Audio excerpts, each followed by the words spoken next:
తెలంగాణలో ఎన్నికల హడావిడి ముగిసింది. అసెంబ్లీ ఎన్నికలు పూర్తయి ప్రభుత్వం ఏర్పడిన 4 నెలలకే పార్లమెంట్ ఎన్నికలు రాగా అవి కూడా పూర్తి కావడంతో ప్రభుత్వం పాలనపై దృష్టి సారించింది. అందులో భాగంగా పూర్తి స్థాయి మంత్రివర్గ విస్తరణ చేపట్టాలని నిర్ణయం తీసుకున్నారు. కాంగ్రెస్ ప్రభుత్వం కొలువుదీరిన తర్వాత సీఎం రేవంత్ రెడ్డి ముఖ్యమంత్రిగా బాధ్యతలు తీసుకోగా ఆయనతో పాటు మరో 11 మంది మాత్రమే మంత్రులుగా బాధ్యతలు చేపట్టారు. తెలంగాణ క్యాబినెట్ లో 18 మంత్రి పదవుల వరకు ఛాన్స్ ఉండగా ప్రస్తుతానికి 4 క్యాబినెట్ లోకి తీసుకోవాలని సీఎం రేవంత్ రెడ్డి భావిస్తున్నారట. ఈ నెల చివరి వారం లేదా జూలై మొదటి వారంలో విస్తరణ ఉండనున్నట్టు ప్రస్తుతం సీఎం రేవంత్ రెడ్డి వద్ద కీలకమైన హోంశాఖతో పాటు municipal administration and urban development, general administration, విద్యా వంటి కీలక శాఖలున్నాయి. ఈ నేపథ్యంలో ఆయా శాఖలను కొత్త మంత్రులకు అప్పగించేందుకు కసరత్తు చేస్తున్నారు. ఇప్పటికే ఈ విషయమై ఢిల్లీ పెద్దలతో చర్చించగా విస్తరణకు అధిష్టానం ఓకే చెప్పిందని గాంధీ భవన్ వర్గాలు వెల్లడిస్తున్నాయి. తొలి దశలో 4 మంత్రి పదవులు ఇచ్చి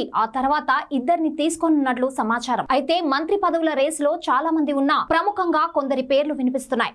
కుల, సామాజిక, రాజకీయ సమీకరణ నేపథ్యంలో కొత్త వారికి మంత్రి పదవులు కట్టబెట్టనున్నట్లు విశ్వసనీయ వర్గాల సమాచారం. ఉమ్మడి నిజామాబాద్ జిల్లా నుండి ప్రస్తుతం మంత్రివర్గంలో ఎవరికీ ప్రాతినిధ్యం లేదు. ఈ నేపథ్యంలో ఆ జిల్లా నుండి సీనియర్ నేత బోధన్ ఎమ్మెల్యే పి సుదర్శన్ రెడ్డి పేరు గట్టిగా వినిపిస్తోంది.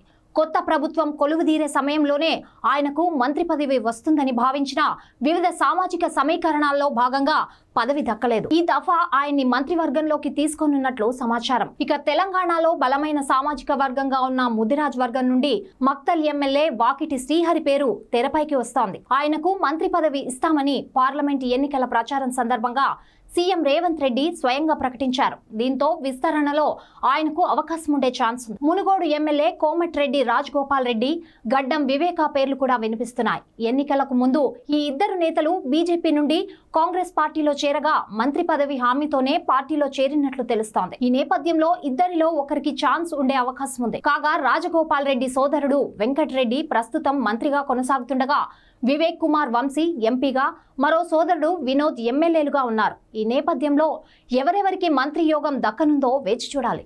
నమస్కారం, నేను మీ ఎస్థర్ని. సో ఎస్ఆర్ న్యూస్ ఛానల్కి సబ్స్క్రైబ్ చేయండి, మీ సపోర్ట్ ఇవ్వండి.